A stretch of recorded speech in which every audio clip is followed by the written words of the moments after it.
Bienvenidos a Calidad de Vida Financiera, el canal apto para todo el público. En esta oportunidad les traigo un nuevo video en donde vamos a hablar sobre los mercados financieros enfocados en los derivados financieros. Asimismo, este video va a ser la apertura de un curso profesional que te brindará todas las herramientas profesionales que se necesitan a la hora de invertir y también a la hora de hacer trading con los derivados financieros. En este orden de ideas vamos a iniciar hablando sobre el origen, su definición y por supuesto los diferentes tipos de derivados financieros que hay según su naturaleza, pero sobre todo según su mercado de cotización. Así que te invito hasta que disfrutes de todo el video, pero sobre todo que disfrutes de toda esta lista de reproducción en donde vas a encontrar un nivel educativo muy alto para que adquieras las mejores herramientas para que tengas los mejores resultados. Así que quédate hasta el final y disfruta y aprende conmigo. Los derivados financieros tenemos que tener en cuenta que se liquidan generalmente en una fecha futura, es decir, a plazo. Son activos cuyo valor provienen de otros. Por ejemplo, en la primera diapositiva tenemos los contratos a futuro que vienen siendo los forwards, futuros y opciones, los más conocidos y utilizados. También tenemos los famosos ETFs, los CFDs, las opciones binarias, las opciones en criptomonedas y los índices sintéticos.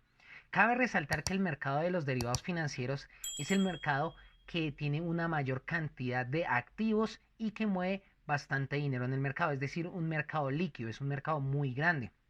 Se habla que posee aproximadamente 1.2 millones de dólares debido a la gran cantidad de derivados disponibles para los activos como por ejemplo las monedas, las acciones, los bonos o productos básicos o productos primarios. Principalmente los derivados financieros surgieron a través de los productos agrícolas y se fueron expandiendo hacia otro tipo de mercados.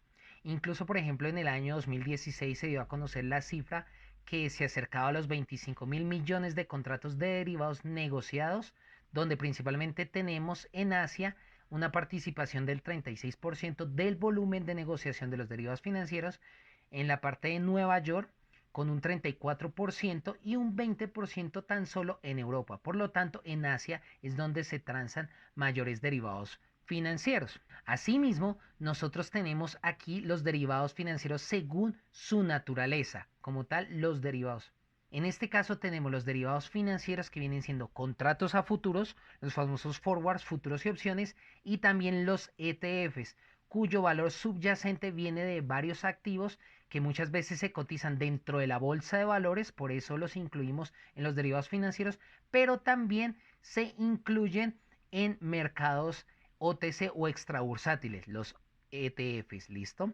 También tenemos los famosos derivados en activos financieros, que vienen siendo los CFDs, que son un tipo de negociación de un activo subyacente por la diferencia del precio entre compra y venta del activo, pero no significa que los tengamos, solo que se negocian por las diferencias de precios. Por eso se incluyen dentro de los activos financieros, son un derivado de los activos financieros. Tenemos unos derivados que la mayoría de personas los conocen y que no son derivados netamente regulados y certificados. Son un tipo de mercado creado muchas veces por los brokers, en este caso para las opciones binarias y los índices sintéticos. Son mercados de los brokers, son mercados creados dentro de sus propias plataformas, ofrecidos en diferentes países para que las personas inviertan en ellos. Por eso son unos derivados, pero no se incluyen dentro de los derivados financieros. Solo que aquí en esta diapositiva, en mi caso los incluí porque son derivados cuyo activo proviene de un valor real, es decir, las opciones binarias y los índices sintéticos simulan los movimientos de los activos reales en los mercados oficiales. Sin embargo, también tenemos dentro de este grupo las opciones en criptomonedas, que también son un tipo de mercado creado por los brokers para que las personas inviertan, pero cabe la pena resaltar que no son mercados regulados y tienen efectivamente un nivel de manipulación mucho más alto que otros mercados. Tenemos que tener en cuenta que todos los mercados tienen un nivel de manipulación, unos más que otros. En este caso, las opciones binarias, índices sintéticos y opciones sobre criptomonedas tienen un nivel de manipulación mucho más alto, dado que son mercados creados por los brokers. ¿Listo? Es muy importante tenerlo en cuenta.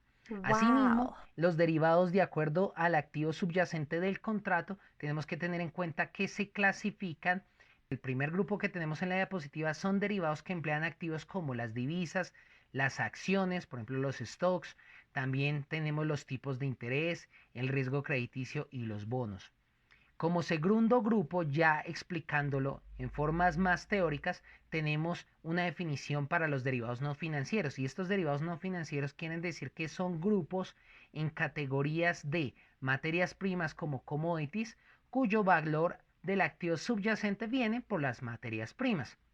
Estos derivados no financieros vienen siendo materias primas, commodities o, como lo mencionaba anteriormente, activos agrícolas, que fueron como surgieron inicialmente los derivados. ¿Listo? Estos activos tenemos que se vienen empleando diferentes operaciones para diferentes productos, como por ejemplo commodities de cereales, los cítricos, por ejemplo el jugo de naranja, la soya, el maíz, la carne curtida, entre otros. Sin embargo, también tenemos commodities como los metales, la energía, el petróleo, el gas, también la electricidad, la gasolina. Ustedes van a encontrar un video en la parte derecha superior, se los voy a dejar en la etiqueta, y ahí van a encontrar principalmente un video que hice hablando sobre los mercados financieros y ahí van a encontrar los commodities o las materias primas más detalladas para que vayan y lo revisen.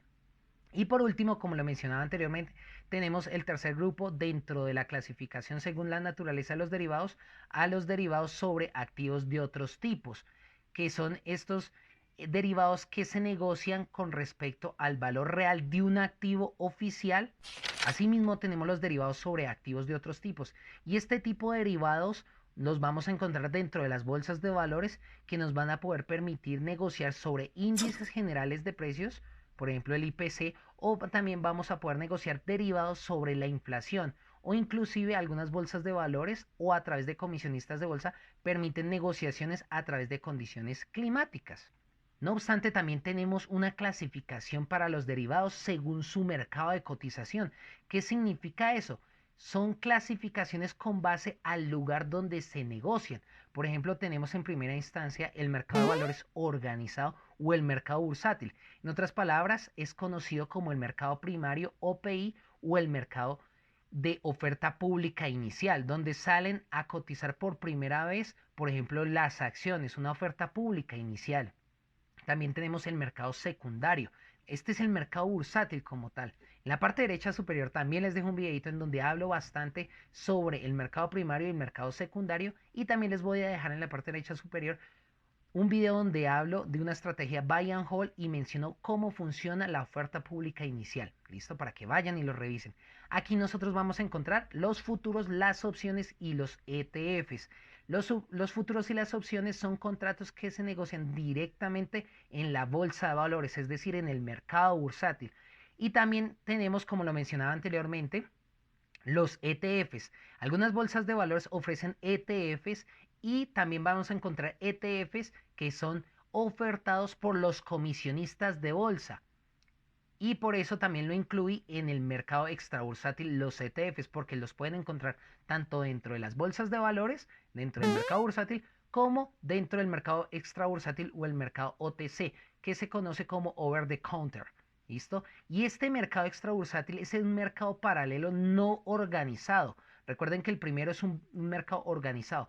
Este mercado OTC es un mercado no organizado o un mercado de contratos a medida, que ya viene siendo negociaciones a través de comisionistas de bolsa luego de que se hayan cotizado en un mercado primario y secundario. ¿Listo? Este es el mercado OTC. Y por último, dentro de la clasificación de mercados de cotización, incluye un mercado no regulado, que lo mencionaba inicialmente en el video, que vienen siendo las opciones binarias, las opciones sobre criptomonedas y los índices sintéticos. Hay que tener mucho cuidado con estos mercados, ¿listo? Porque no están regulados, porque no están ni en el mercado primario ni en el mercado secundario. Viene siendo un mercado de tipo extrabursátil, pero sin regulaciones. Aquí no estoy hablando de las criptomonedas, estoy hablando de las opciones sobre criptomonedas, porque hay algunos brokers que les van a poder permitir hacer trading con opciones sobre criptomonedas, ¿listo? No como tal sobre criptomonedas, porque si ya fueran como criptomonedas, ya cuando se regulen formalmente ya vendría siendo dentro de un mercado extrabursátil, pero regulado. No olvidemos que el mercado primario se refiere al mercado inicial en el que se generan los valores en primera instancia de vida de los instrumentos, es decir, en la oferta pública inicial, donde los inversores pueden suscribir tanto acciones como bonos en el momento en que son emitidos. por primera vez. Allí principalmente suelen operar los bancos o los intermediarios colocadores. Este es el mercado primario. Por el contrario, en el mercado secundario es aquel en donde se negocian libremente muchas partes de unos títulos de valor que ya comenzaron a cotizar dentro de la bolsa de valores en la oferta pública inicial en el mercado primario. Es decir, es cuando ya salieron las acciones por primera vez a circulación en el mercado primario, ya las personas pueden acceder en el mercado secundario a través de un comisionista de bolsa a adquirir esas acciones. Y se pueden conseguir a través de transacciones de dos maneras. La primera, por ejemplo, viene siendo a viva voz, que es como conocíamos o veíamos en las películas, que vienen siendo a través de una subasta, o de forma electrónica, que a través de la evolución digital ya comenzaron a implementarse en plataformas de e-trading y ya se puede negociar y adquirir diferentes títulos de valor a través del mercado secundario de forma electrónica o digitalmente, como actualmente se hace. Estas transacciones a subasta implican que todos los individuos o todas las instituciones quieren comerciar valores en donde se congregan de manera física, en un área determinada física. Y tienen que tener en cuenta que se dan a conocer entre ellos personalmente los precios a los cuales están dispuestos a comprar y vender. En el mejor escenario, por ejemplo, tenemos la Bolsa de Valores de Nueva York.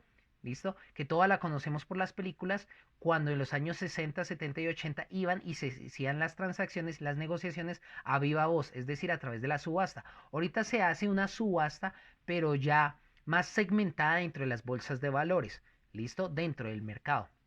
En cambio, por ejemplo, en las transacciones que son electrónicas o virtuales, las partes o los agentes que negocian estos títulos de valor no necesitan converger en ningún lado puntual o, por ejemplo, en un lugar físico, ya que están conectados a través de redes electrónicas. Ya no es como antes, como lo mencionaba, a través de un teléfono, un fax, que se comunicaban con los clientes y decidían qué comprar y qué vender como, como reitero, como se ve en las películas, no. Ahorita se realiza a través de plataformas de trading. Sin embargo, reitero, sin embargo, cabe la pena resaltar que algunos inversionistas mayoritarios todavía lo hacen por teléfono fax para la subasta de grandes cotizaciones dentro del mercado de activos. ¿Listo? También tenemos que tener en cuenta que muchas veces existen intermediarios llamados brokers, que son los dealers, o en otras palabras son los agentes bursátiles, que básicamente se conocen como los market makers, que son hacedores del mercado, son los que hacen el mercado. Y estos mantienen un inventario de las acciones, por ejemplo, cuando ustedes vayan a negociar acciones, derivados de las acciones, y están dispuestos a comprar o a vender dentro de este mercado. Incluso pueden ser los mismos colocadores de estos títulos los que negocian estas mismas acciones, sus mismos títulos de valor, sus mismos contratos. ¿Listo?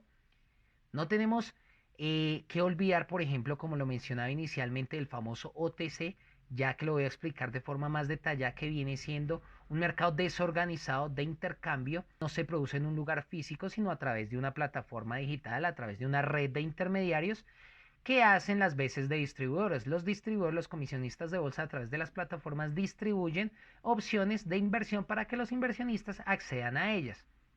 Por ejemplo, este mercado OTC fue acuñado en Wall Street en los años 20, en la década de los 20, por ejemplo, cuando las acciones se vendían en las tiendas, o en otras palabras, estas acciones no estaban listadas para cotizar dentro de la bolsa de valores específicamente, aunque se podían hacer en diferentes partes del mundo, en diferentes lugares del mundo.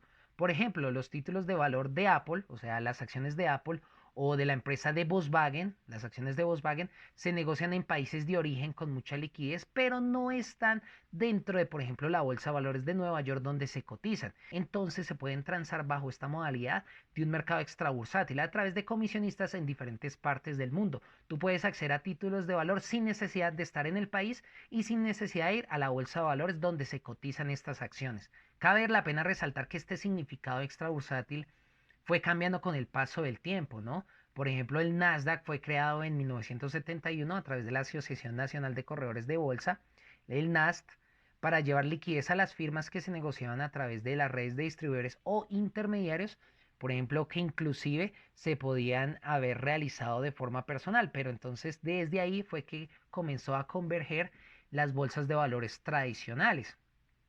Por ejemplo, estas acciones se les conocen como los famosos pink sheets, ¿sí? Que son las hojas rosadas que son de este color porque estas páginas prácticamente informaban los precios de cierre, los precios a los cuales cerraban los títulos de valor, y de ahí comenzaron a negociarse en los contratos a una fecha futura a través de estas hojas rosadas. Por eso es que muchas empresas deciden recurrir a este mercado extrabursátil y no se les exigen mucha información y los trámites son menos engorrosos que cuando se hacen en los mercados primarios. Por eso es que muchas personas y también grandes empresas van al mercado OTC. También nosotros no podemos olvidar que tenemos que tener en cuenta que existe un tercer mercado y un cuarto mercado, ¿sí? Dentro del mercado extrabursátil. Por ejemplo, el tercer mercado comprende las transacciones OTC principalmente entre los agentes de bolsa e instituciones de gran tamaño. Y por último, el cuarto mercado está compuesto por las operaciones que tienen lugar en las grandes firmas, es decir, que las grandes instituciones, por ejemplo los fondos de inversión, realizan estas operaciones o estas transacciones. En este orden de ideas, por supuesto, con base a todo lo que les explicaba anteriormente, encontramos diferencias relevantes o importantes entre el mercado organizado, es decir, el mercado bursátil y el mercado OTC. ¿Por qué? Porque ya que los mercados listados u organizados funcionan a través de un esquema de depósito de colaterales o de organizaciones iniciales a través de un margen de la Cámara de Compensación, que es una entidad que resguarda ahí y vela por las transacciones, mientras que en los mercados primarios tenemos esto, en los mercados organizados a través de la Cámara de Compensación, en los mercados OTC no se encuentra esto. Los mercados OTC trabajan bajo una modalidad o bajo un esquema de líneas de crédito que otorga directamente a las entidades financieras. ¿Sí? Otra diferencia principal que nosotros encontramos tanto en los mercados de valores organizados como en los mercados extrabursátiles son que básicamente los mercados de derivados listados versus los derivados en OTC están estandarizados y tienen flexibilidad frente a diferentes características. Por ejemplo, en este caso, los derivados listados funcionan a través de características que tienen sus contratos definidos, es decir, están estandarizadas en el mercado primario, es decir, las bolsas de valores parametrizan cómo se van a negociar estos derivados financieros. ¿Sí? Y no solo se negocian, sino que también no se pueden modificar en este caso, a diferencia del mercado secundario. Esto provoca básicamente que el mercado se estandarice, el mercado primario, por supuesto, en cuanto a las fechas de vencimiento. Sí o sí se tiene que cumplir. También el tamaño de los contratos, la divisa en que se cotizan, los mecanismos para liquidar. ¿Mm? En este sentido, la única característica negociable entre los contratantes de un derivado o por ejemplo un mercado enlistado será el precio de compra-venta, ¿listo? Esto para el mercado primario. Pero por el contrario, en el mercado OTC, los derivados operados son como trajes a la medida, ¿sí? Son como trajes que te diseñan a ti, ¿sí? Porque en donde todas las características de estos contratos que nosotros encontramos pueden cambiar entre las contrapartes de acuerdo a sus necesidades. Por ejemplo, cuando utilizan diferentes estrategias, como les voy a enseñar en más videos, unas necesidades de cobertura, una estrategia de cobertura, esto facilita la implementación de diferentes estrategias. Por ejemplo, los forwards, que son contratos de futuro que se negocian en un mercado extrabursátil, ¿sí? Por último, tenemos que tener en cuenta otro punto fundamental que cabe la pena resaltar, que es la transparencia en los mercados estandarizados, es decir, en los mercados primarios y secundarios, es decir, en el mercado bursátil, ya que la bolsa de valores de derivados, así como la Cámara de Compensación, son las que regulan y supervisan estos mercados a través de las autoridades financieras de cada país, por supuesto. Les traigo un ejemplo. En el caso de Colombia, la superfinanciera, por lo que la información del mercado que tiene ahí directamente los precios de cierre, los precios diarios, las comisiones, por ejemplo, el seguimiento de las posiciones, el seguimiento y las reglamentaciones de las operaciones vienen siendo de carácter público y en cualquier momento pueden ser consultadas por todos los inversionistas, lo cual genera certidumbre, es decir, genera una eficiencia en la información y nos brinda garantías para todos los participantes dentro de este mercado. A diferencia del mercado no regulado, que es el que les incluye en la parte final de la diapositiva que están viendo en este momento, que pues es un mercado que es creado por los brokers, como lo he dicho, que replica los movimientos de otros activos con base a parámetros diseñados de forma algorítmica en las propias plataformas de trading de los brokers. En esta parte vamos a hablar de la historia, de dónde salieron los famosos derivados, cómo surgieron. Y aquí vamos a hablar un poco de diferencias en la evolución de años de los derivados que conocemos y que se conocieron en ese momento cuando surgieron. ¿Sí? Porque es importante no solo saber la definición ni los tipos de derivados, sino también la historia para comprender mucho más este mercado. Y pues tenemos que los derivados no son un evento nuevo para los mercados financieros. Pues efectivamente, yo revisando diferentes fuentes, encontramos que los derivados surgieron a partir del siglo XXV, el siglo XXI, inclusive antes de Cristo. Los comerciantes de Babilonia, por ejemplo, necesitaban equipar sus caravanas, las que transportaban, de modo que comenzaron a realizar acuerdos con los acreedores, con otras personas, y estos acuerdos les permitieron obtener préstamos. Aún así, el reembolso estuvo influenciado, por ejemplo, por el éxito de la entrega. Como resultado, por ejemplo, tenemos que los riesgos se distribuyeron entre las partes y al mismo tiempo el interés era mucho más alto que el préstamo ordinario para cubrir las pérdidas en caso de pérdida de la carga. Es decir, a veces habían garantías dentro de estos acuerdos o contratos en Babilonia. Por ejemplo, tenemos el caso de los derivados modernos que se encontró en Europa, por ejemplo, en el siglo XII. El repunte, por ejemplo, económico que provocó el desarrollo del comercio, la ley comercial, creó aproximadamente en este momento un nuevo hito para los derivados financieros. En este caso, el documento denominado Lettre de Fer sirvió como, por ejemplo, para un contrato a largo plazo para entregar mercancías. Era un contrato que vinculaba a las partes para entregar mercancías en un determinado momento, en una fecha determinada. Es decir, que la entrega se realizaba en un tiempo estipulado. También a principios del siglo XII las opciones para los bulbos de tulipán se comercializaban en Ámsterdam. Principalmente en la década de los 30, en 1630, aparecieron los primeros contratos a largo plazo en el Royal Exchange de Inglaterra. Asimismo, posteriormente se utilizaron los derivados en Japón, estos mismos derivados. Revisando también diferentes fuentes, la historia se remonta, por ejemplo, a la década de los 50, en el año de 1650, cuando, por ejemplo, los terratenientes japoneses recibían una renta en forma de cosecha de arroz. Sin embargo, el alquiler dependía de las condiciones climáticas, por eso es que los derivados fluctuaban y a veces se cumplían los contratos, a veces algunas personas ganaban, algunas veces las personas perdían, a veces recibían la cantidad de los contratos porque las condiciones climáticas afectaban las cosechas de, por ejemplo, en este caso del arroz, ¿sí? Los propietarios empezaron a utilizar los almacenes para guardar el arroz y utilizaron cupones de arroz. También los propietarios de estos cupones adquirieron cantidades específicas de arroz en una fecha determinada bajo un costo predeterminado en una fecha futura. Es decir, los propietarios obtuvieron ingresos estables como pago del alquiler de a veces estos contratos. Asimismo, cabe la pena resaltar que el primer contrato a plazo se celebró oficialmente en la Chicago Board of Trade el 13 de marzo de 1851 y también en 1865 comenzaron a Wow. crecer este tipo de contratos. El trading de cereales, por ejemplo, en este caso se formalizó mediante la introducción de contratos de futuros.